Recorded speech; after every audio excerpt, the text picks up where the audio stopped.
આજે તો વૈરું બધું રમણ ભમણ. તો જય શ્રી રામ મિત્રો, આજે છે 30 દિવસ ડેલી પ્રોટીન ચેલેન્જનો 22મો દિવસ અને હવે આપણે જવાનું હાઈટી બાજુ. પણ એ પહેલાં બાઇટમાં બહુ ધૂળ ચડી જાય છે તો એને સાફ કરનાથી અને મિત્રો શિયાળાના બાઇટને એને પાણીથી નવરાવાય નહીં, ત્યાંથી ટાઈટમાં આવી જાય આમથી આમથું ઇન કરતા એને હવે રાપો માર દે શાંતિથી આપણે. તો મિત્રો અત્યારે આપણે આઈટીની બહાર હતો, ભરતથી દ્વારકા પટપાડા જતો સંત મળ્યો છે, જે અત્યારે જાય છે પટપાડા ચાલતો દ્વારકા અને લગભગ એમને અહીંયા સ્ટે લીધો છે અને હવે એમનો સ્ટે પૂરો થઈ ગયો એટલે ચાહે દ્વારકા પાછા.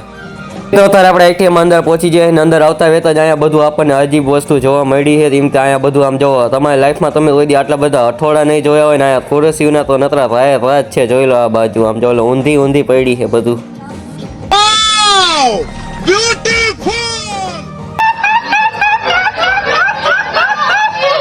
અને મિત્રો આજે આવું બધું કરીને આપણે આવતા રહીએ બહાર આઈટીઆઈમાંથી અને અત્યારે મિત્રો રિસેસ પડી ગયો છે અને રિસેસ પછી અમે ડાયરેક્ટ નીકળી ગયા ઘરે અને આમને જોઈ લો ભાઈ મોંઘવારી નડે. અને મિત્રો રસ્તામાં આપણને મળ્યા પાનભા અને એમને બતાડી દીધા બે આંતરા અને અત્યારે એવી રીતે શર્માએ જાણે એમને છોડી જોવા આવી હોય. તો ફાઇનલી મિત્રો અત્યારે આપણે આઈટીઆઈમાં ઘરે આવતા રહીએ અને આજ બહુ વહેલા આવતા રહીએ. તો મિત્રો આજના બ્લોગમાં સારું, મારો બ્લોગ સારો લાગ્યો તો લાઈક કરી